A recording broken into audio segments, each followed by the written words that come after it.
চাকরি লাগার কথা তুমি সত্যি সত্যি দিলা কেন?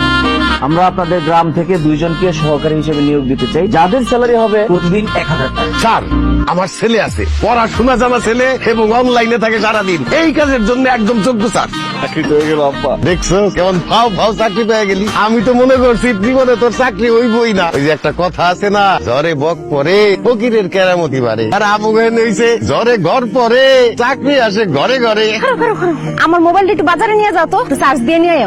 মনে হয় যে আমি ওর বেতনভুক্ত কর্মচারী, দেখলে খালি কামের কথা। দাও, তুমি কিন্তু আমার লগে আবার খারাপ ব্যবহার করতেছো। খারাপ ব্যবহার দেখছোসটা কি? তোর লগে যে ব্যবহার করতেছি এটাই তো বেশি। আমি কিন্তু এখন থেকে আর বেকার না, আমি একটা চাকরি পেয়ে গেছি, আধা সরকারি চাকরি। কি তুমি চাকরি পাইছো? কে দিছে তোমার চাকরি? তোর কথা শুনে মনে হইতেছে আমার চাকরি পাওয়ার কোনো যোগ্যতা নাই। চোরের মন পুলিশ পুলিশ। আমি কি একবারও কইছি তোমার যোগ্যতা নাই? যোগ্যতা তো অবশ্যই আছে। এই নাও ফোনটা ধরো, বাজারে গিয়ে চার্জ দিয়ে নিয়ে আসো। চার্জ দিতে হইব, 1 ঘন্টা সিরিয়াল দেখার থাকতে হইব। কি করতেছো? ভালো দিনগুলো বাইরে ভেঙে ফেলতেছো কেন?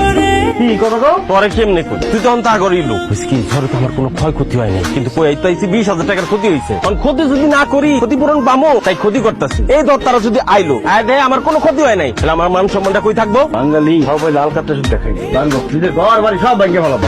তুমি আমাকে ওই ভাঙ্গা পড়ে দেখতে বাড়িতে কি করতেছো? পুরান বাড়িটারে রং করাইতেছি। এই পুরান বাড়িতে রং করে টাকা নষ্ট করো মানে নাকি? এই আসগর আলী মানে আর মানি ছাড়া কোনো কাজ করে না। তোমার পোলা কি শুরু করছে জানো? কি শুরু করছো তোর আব্বা? আমাকে ভাঙ্গা পরিত্যক্ত পুরান বাড়িটা রং করাইতেছে। কে পুরান বাড়ি রং করার বুকে? সাহায্য পাওয়ার আশায় ঢাকার স্যারদেরকে কইবো যেটা নতুন বাড়ি ঝড়ে উড়ে গেছে, ক্ষয়ক্ষতি হয়েছে। ওলাডার খাও খাওয়ানোর অভ্যাসটা আর গেল না। সঙ্গ দোষে বাড়তাছে। মেম্বার চেয়ারম্যান ওগুলোকে উঠা বসো না তোর বাপে, তারা যেমন খাও খায় তোর বাপেরও দেখতে দেখতে অভ্যাস হয়ে গেছে। লাম্বারে কও এই সুযোগ আমার একটা বিয়ে করে দিতে। কি কর? ওই স্যারদের কইবো যে ঝড়ে আমার বউ মরে গেছে, তারা টাকা দেবো, সেই সুযোগ আমার একটা বিয়ে হয়ে দেবে। ও বন্ধ। আরে ঢাকার স্যাররা তো আইছে মানুষের ক্ষয়ক্ষতি পোষায় দেওয়ার জন্য। তো আমার বউ মরে গেছে, আমার একটা ক্ষতি হয়েছে না, তারা তো ক্ষতিপূরণ দিতে বাধ্য। ওই ক্ষতিপূরণের টাকাটা দিব, আমি দ্বিতীয় বিয়ে করে ফেলাম। আর এই দিদি আমার প্রথম বউটা এসে পড়বো। ফাজিলের ফাজিল কোন? তুমি তো শুনলা না আমার কথা? আব্বার যদি কথা কই দৌড়াই দেবে বুদ্ধি নিয়ে ছাড়ো কাছে। তুমি যে আমার পোলার বউ মরে গেছে, তার একটা বিয়ে করাই দেন, ক্ষতি তো হয়েছে। কেন দরকার কি? হ্যাঁ কোনো দরকার নাই। আম্মা আমার কিন্তু একটা মাত্র পোলা, আমার পোলার বিয়ের সময় আমি 10 গ্রামের দাওয়াত দিয়ে খাওয়াবো। আমার মনের মতো ইচ্ছা মতন আমি খালি টাকা খরচ করবো। ইচ্ছা মতো টাকা খরচ করবো? আব্বা আমার বিয়েতে একটা টাকা খরচ করবো না। সে অপেক্ষায় আছে যে কবে আমি একটা মেয়েরে নিয়ে পলাই যাই, কাজে অফিসে গিয়ে বিয়ে করে ফেলি, তাহলে তার খরচটা বাঁচে যাবে। এই আছে নাকি কেউ? আছে তো। বলা কি কয়? আমার কি কয়? কিরে তোরা কি করতেছ তোমার রুমে? লুডো খেলি, খেলবি তুই? এসব মাইয়াও খেলা আমি খেলি।